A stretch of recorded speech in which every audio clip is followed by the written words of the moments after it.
Queridos irmãos, agora nós vamos para o vídeo 153.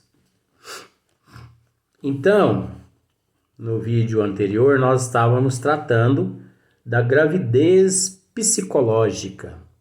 Eu não sei se você já... Ih, cabelo, nossa senhora. Vai todo jeito que mexe, piora. Também não tô valendo o sal da crisma mesmo. Deixa assim mesmo.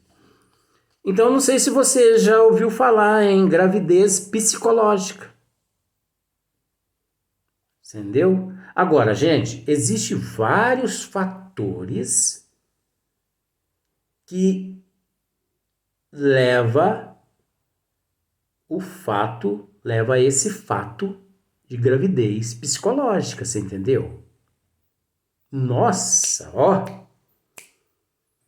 existe um número inimaginável de fatores que leva a esse processo de gravidez psicológica. Não vamos pensar que é só a fecundação do esperma no óvulo e a geração das células ali, da multiplicação das células uniformes devido à ausência do perispírito, que é o modelador da forma, sobre a influência do pensamento da mãe, vontade de ser mãe, que não é só isso não. Existe 1 milhão de processos que leva isso a acontecer. Que se eu fosse tratar minuciosamente dessa questão, se eu fosse tratar minuciosamente dessa questão, olha, teríamos que abandonar outras questões porque ficaríamos só nessa questão. Você conseguiu observar o quanto eu me aprofundo nas questões? Eu ajo da seguinte forma: toda questão é como se fosse um mergulho que eu realizo num oceano que não tem fundo. Eu mergulho e vou mergulhando, eu vou por fundo. Então, neste mergulho, eu vou encontrando tudo quanto é espécies diferentes que estão umas aliadas, agregadas umas às outras. Só que a gente tem que raciocinar. Porque se fosse apenas vontade da mãe, você entendeu? Espermatozoide e óvulo, naturalmente não haveria necessidade do perispírito e do espírito e nem da programação reencarnatória. A mãe mesmo elaborava o desejo de ser mãe e pronto. Mas não. Existe um processo imenso. Por que certas mulheres passam por essa situação? E interessante que a mesma mulher que durante aquele processo mentalmente influi, né? Porque ela influi com o pensamento dela. Olha o poder do pensamento dela. A partir do momento que ela influi ali, que ela exerce uma certa influência naquela forma disforme, depois que ocorre o aborto natural, numa próxima tentativa, ela pode vir a lograr êxito se soube passar pela prova e a expiação anterior com resignação, com humildade, principalmente com aceitação, porque aí leva ela novamente à credibilidade. O que ela passou o processo anterior por falta de crédito, mas ela reconquistou o crédito perante aquela provação, aquela expiação, através da aceitação. Agora, se ela não aceita com resignação, com paciência, com humildade, cada vez mais ela vai adquirindo descrédito. Ela vai entrando, né, num deságio. Agora, quanto mais ela aceita, mais ela adquire ágio. Olha só para você ver como é a justiça divina, a providência divina. Entendeu? Então, dando sequência aqui, olha só para você ver. Como eu já disse, o corpo é a máquina que o coração põe em movimento. O corpo é a máquina que o coração põe em movimento. Então você viu que antes, isso aqui ainda é a pergunta dos espíritos. Antes, os bons espíritos responderam, né? O homem já não tem consciência de si mesmo. Aquele espírito que se encontra ali agonizando, ele não tem consciência ali. Agora, isso é relativo. Tem uns que se encontram consciente ali. Por isso que não podemos generalizar. E eu não estou generalizando como os bons espíritos aqui não estão generalizando. Mas eu estou tentando explicar minuciosamente os pró e os contra. Entretanto, ainda lhe resta um sopro de vida orgânica. Então, mediante aquele estado de inconsciência,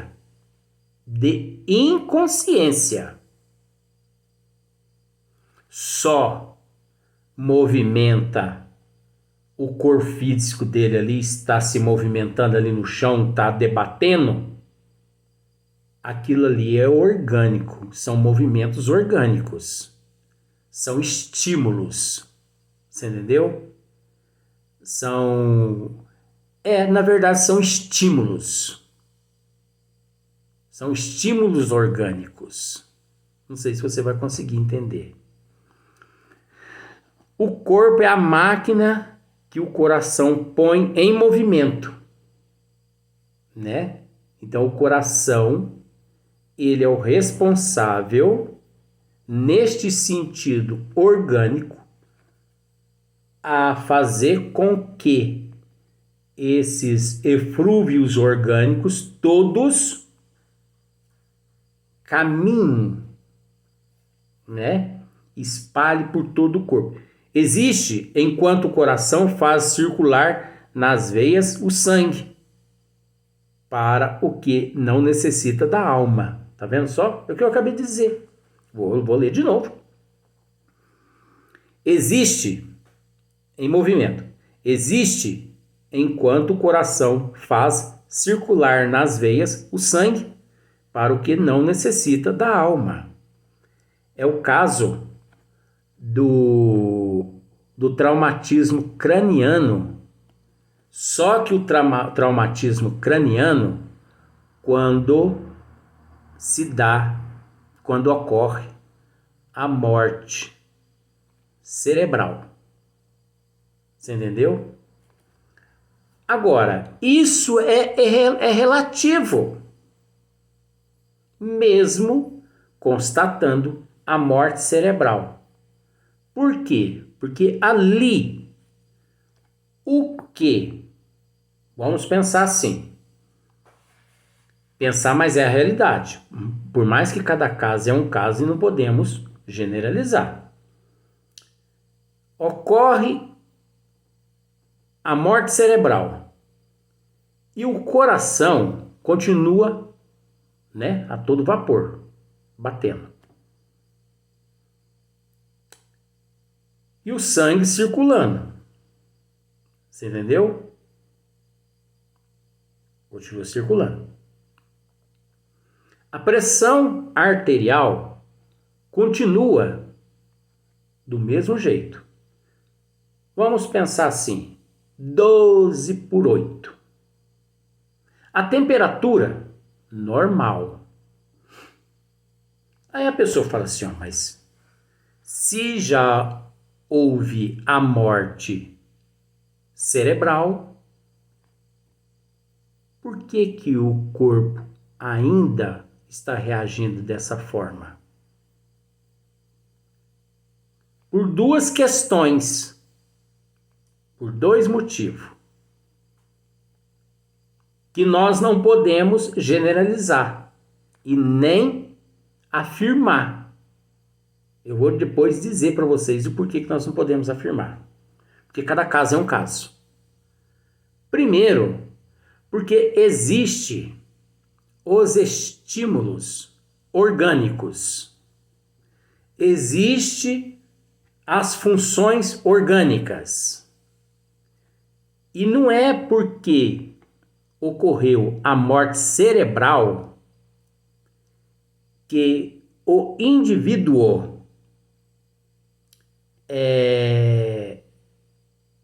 vamos usar esse termo, morreu completamente, está morto completamente. Porque pode ser que em determinadas áreas cerebrais a lesão foi tão grande, você entendeu? Que levou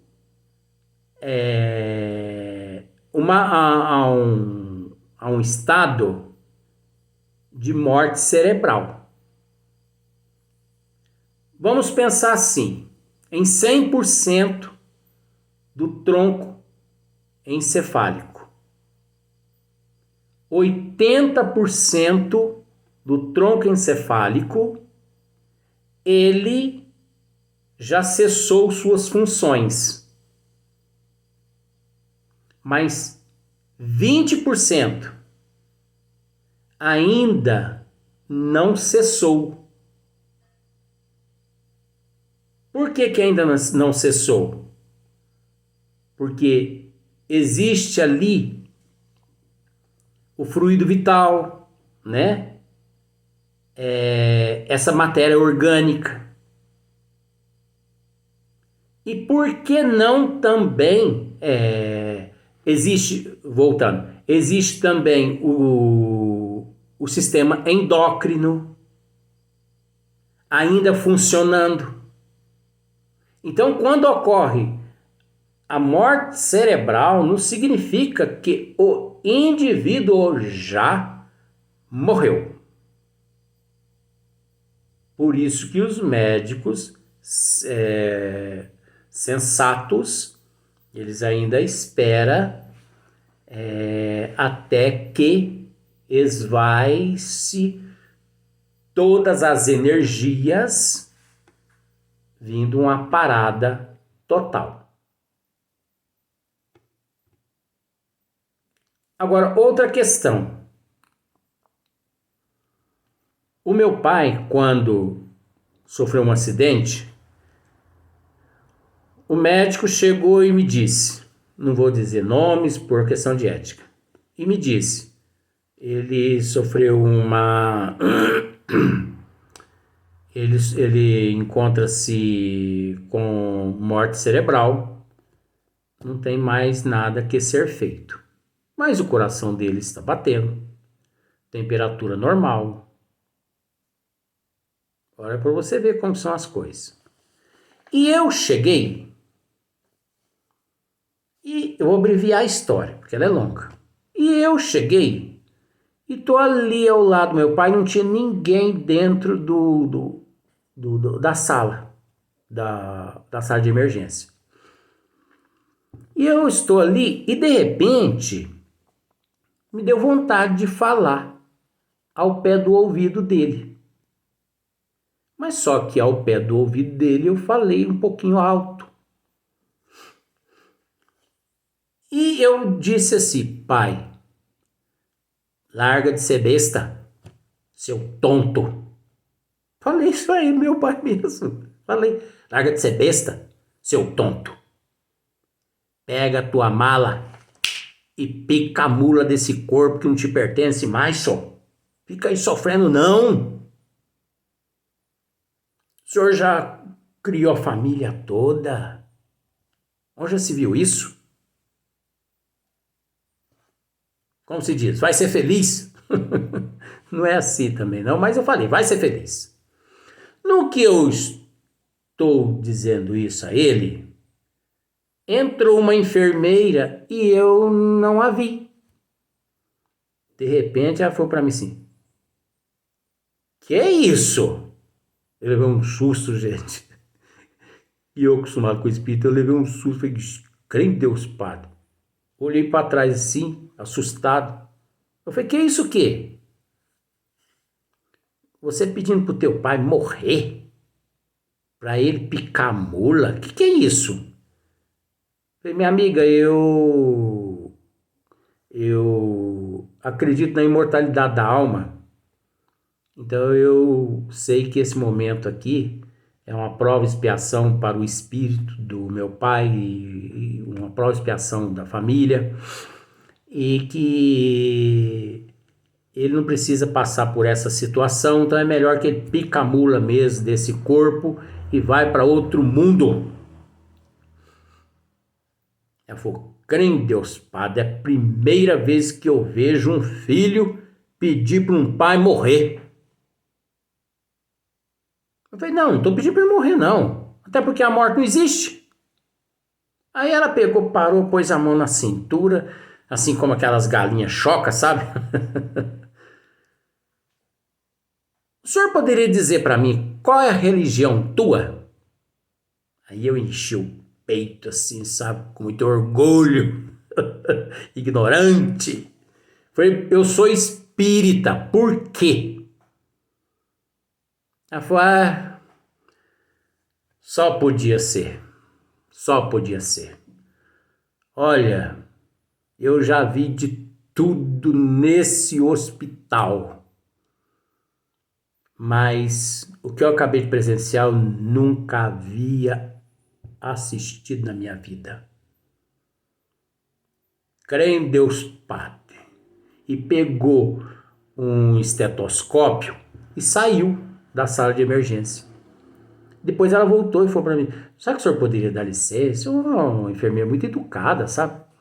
Sabe que o senhor poderia dar licença? Porque já venceu o tempo e outra está chegando também uma outra pessoa para a emergência aqui. Eu falei, não, pois não. Já estou me retirando já, tá? Muito obrigado pela atenção. Mas aí eu peguei, aproximei assim do meu pai e eu vi que hora que eu estava ali conversando, desceu uma gota de lágrima do canto do olho dele, sabe? Desceu uma gota de lágrima. E ela foi escorrendo, escorrendo. E eu fui e enxuguei aquela gota de lágrima. O que isso quer dizer? Cada caso é um caso.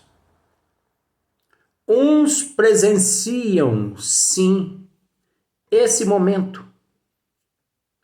O meu pai ali se encontrava presenciando tudo. Tanto é que ele me ouviu, tanto é que ele chorou, ele acionou as glândulas lagrimais para que ela soltasse uma gotícula de lágrima. No sentido de que, para me mostrar que ele tinha ouvido tudo que eu acabara de dizer a ele. Você entendeu? Por isso que os bons espíritos aqui disseram. Você entendeu? Na agonia, a alma, algumas vezes,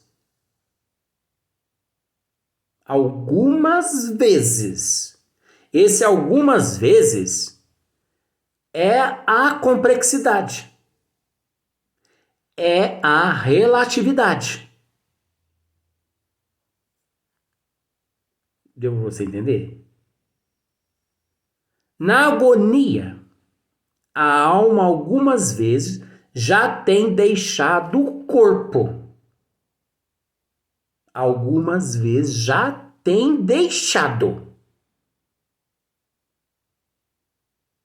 Eles não disseram, na agonia, o espírito já deixou o corpo. É diferente, gente. A gente tem que raciocinar isso. Esse algumas vezes é que entra o relativo, onde nós não podemos afirmar nada, porque cada caso é um caso. E eu capto tudo isso. Eu analiso tudo isso. Porque nós não podemos mastigar uma maçã e depois alguém chega e nos pergunta: que foi que você acabou de comer? Ah, eu acabei de comer um abacaxi. Ué, mas parece que eu vi você comendo maçã. No entanto, tem umas cascas de maçã aqui no chão. Eu não tô vendo casca de abacaxi aqui. Ah, sabe que eu comi e nem percebi? Não, gente, a gente não pode perder tempo assim, não. É inadmissível. É inadmissível essa atitude nossa aqui na Terra da humanidade. Não raciocinar. A começar, você entendeu? Que a pergunta de Allan Kardec aqui, ela é uma pegadinha, como eu disse para vocês, né? Vou repetir ela, a pergunta. A separação definitiva da alma e do corpo, esse "e", ele complica tudo. Agora, se você observar a resposta do espírito aqui, eu não sei que espírito foi que respondeu isso aqui a Kardec, eu estou procurando aqui, vou ter que achar, mas não consegui achar não. Ah, mas não importa. Mas seja lá qual for o espírito que respondeu, se você analisar, o espírito não respondeu de acordo com a pergunta que Kardec fez. Analisa, gente. Leia 1 milhão de vezes a pergunta com esse "e". E leia 1 milhão de vezes a resposta. Não bate. Agora, tira o "e" para você ver. Aí a resposta bate. Aí ela está de acordo. Agora, trabalhava os bons espíritos e Kardec em comum acordo, onde eles admitiam que Kardec deixasse aquilo que Kardec achasse interessante para nos testar, para ver quem é que ia comer milho achando que estava comendo pérola. Eu não como no coxo. Eu não como mesmo. Eu posso não comer nem no prato. Eu como na panela. Mas no coxo eu não como. Isso é psicologia também, viu? Não como mesmo. Eu não como gato por lebre mesmo nesse sentido. Pra mim tapiar, gente. A pessoa ela tem que se preparar bastante, porque uma vírgula que a pessoa pronunciar, eu já faço nela um pega. Então, a pergunta não bate com a resposta, do jeito que está aqui, com essa letra E. Mas se você tirar a letra E, não é letra E, porque a E tem um acento, né? Se você, esse não tem a letra, não tem o acento, então é E. Então, se você tirar a letra E, aí já bate. Faz o teste. Pesquise por conta própria para você ver. Vamos para o próximo vídeo.